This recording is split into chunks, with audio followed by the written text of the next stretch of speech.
Bismillah, alhamdulillah, wassalatu wassalamu ala rasulillah, wa ala alihi wa sahbihi wa man wala. Une fois, lorsque le prophète sallam était avec ses compagnons, le prophète sallam commence à pleurer.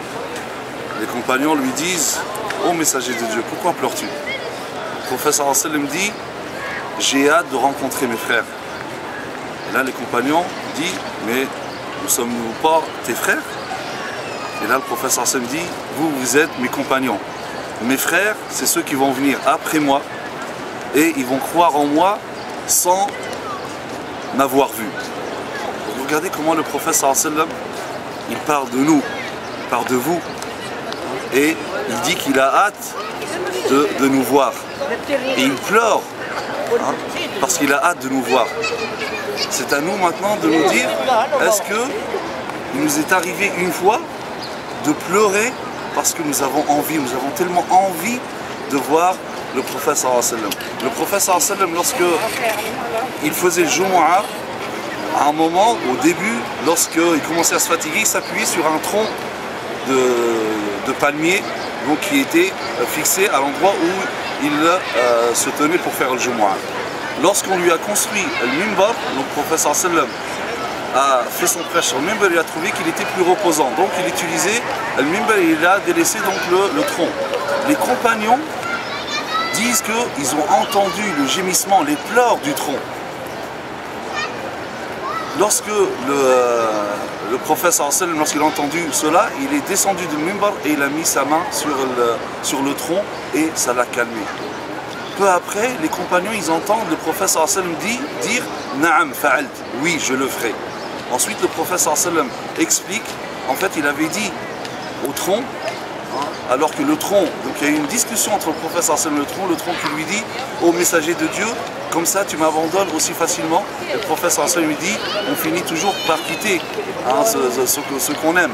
Et il lui dit: je te donne le choix, soit je te replante là où tu étais, ici-bas, ou je te laisse pour l'au-delà et je te plante dans le paradis et tu seras arrosé des fleuves du paradis, tu donneras des fruits au paradis et les gens vertueux du paradis vont manger de tes fruits.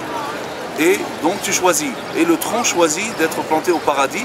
Et là, les compagnons entendent la réponse du prophète sallallahu alayhi wa sallam: Na'am fa'alt, oui, je le fais. Al-Hassan al-Basri, lorsqu'il raconte cette histoire, il dit un tronc d'arbre.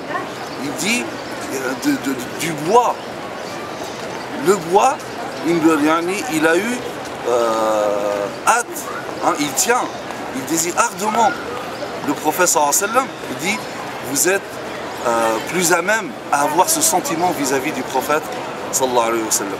Et donc, justement, le fait de venir ici visiter la mosquée du prophète sallallahu alayhi wa sallam, visiter la tombe du prophète sallallahu alayhi wa sallam, ça traduit cet attachement au prophète sallallahu alayhi wa sallam, ce désir ardent de rencontrer le prophète sallallahu alayhi wa sallam, l'envie de voir le prophète sallallahu alayhi wa sallam. Donc le premier pas, donc celui qui n'a pas ce sentiment de vouloir venir ici, à cet endroit, devant la mosquée du prophète sallallahu alayhi wa sallam, dans la mosquée, saluer le prophète sallallahu alayhi wa sallam devant sa tombe, si on n'éprouve pas cela, c'est-à-dire que notre amour vis-à-vis du prophète sallallahu alayhi wa sallam est défaillant et on ne ressent pas ce shawq, parce que l'un des signes de l'amour du prophète sallallahu alayhi wa sallam, c'est le shawq, le désir ardent de rencontrer le prophète sallallahu alayhi wa sallam, l'envie de voir le prophète sallallahu alayhi wa sallam.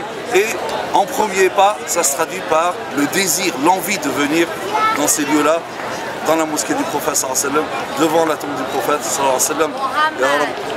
Que la paix et la bénédiction soient sur notre prophète sallallahu alayhi wa sallam. Allahumma qad hurimna suhbatahu fi dunya fala tahrimna suhbatahu fi al-akhirah. والصلاة والسلام على رسول الله وسبحانك اللهم وبحمدك نشهد أن لا إله إلا أنت نستغفرك ونتوب إليك والسلام عليكم ورحمة الله.